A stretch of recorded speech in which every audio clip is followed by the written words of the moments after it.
ধারণা করে আইনে তো সাসপেক্টেড লোকদেরকে তো আপনি কাছে নিয়ে জিজ্ঞাসাবাদ করতে পারেন, তাদেরকে পুলিশ হেফাজতে নিতে পারেন। আর অগ্নিকাণ্ডের মামলা তো হবেই, এটার আর কোনো রাত্রিবেলায় আগুন দিলে তো মানুষ মরে যেত, তো ওর যদি ঘুম না ভাঙতো তো আগুনে পুড়ে মরে যেত। এই জন্য হত্যার উদ্দেশ্যে বাড়িতে আগুন দেওয়া, এজাহারটা সুন্দর করে একটু আপনি তৈরি করে দেবেন। আর ওসি সাহেবকে একটু আমার ফোনে সালাম দিয়ে আমার সাথে কথা বলতে বলবেন। আমি একটু কথা বলবো, কেমন?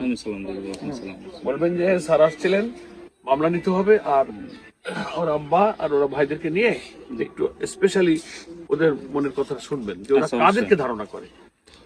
মানুষ সাসপেক্টেড ব্যক্তিদেরকে জিজ্ঞাসা করলে মামলা নাম উল্লেখ করে এদেরকে আপনি অ্যারেস্ট করবেন, জিজ্ঞাসাবাদ করে আইনের আওতায় নিয়ে যাবেন।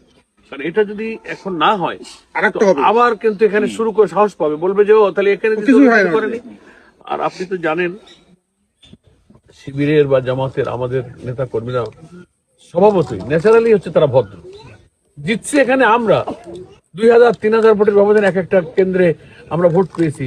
তো আমরা তো অহংকার দেখালে পিটাপিটির দাপট মিছিল তো আমরা করবো, অথচ তারা এসে আমাদের বাড়িতে আগুন দিচ্ছে।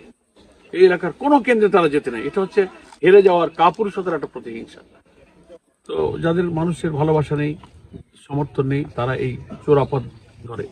তা আমার কথা থাকলো যে আপনি করবেন, আর আমি পুলিশ কমিশনের সাথে কিন্তু কথা বলবো কোন রকম মামলা যেন গাফিলতি না হয়, এবং এদের সাসপেক্টেড পার্সন যারা এদের কাছে শুনে জবানবন্দি নিয়ে রেকর্ড করে। আর আপনারা যেহেতু স্পট ভিজিট করে গেলেন, আপনার তো প্রিয় দেখে গেলেন তেলের বোতল, এগুলো নিয়ে আপনার আইও রিপোর্ট এবং এদের জবানবন্দি নিয়ে মামলাটা একটু ভালো করে দেবেন। ঠিক আছে? উপরে তো সব দিকে চাল ছিল।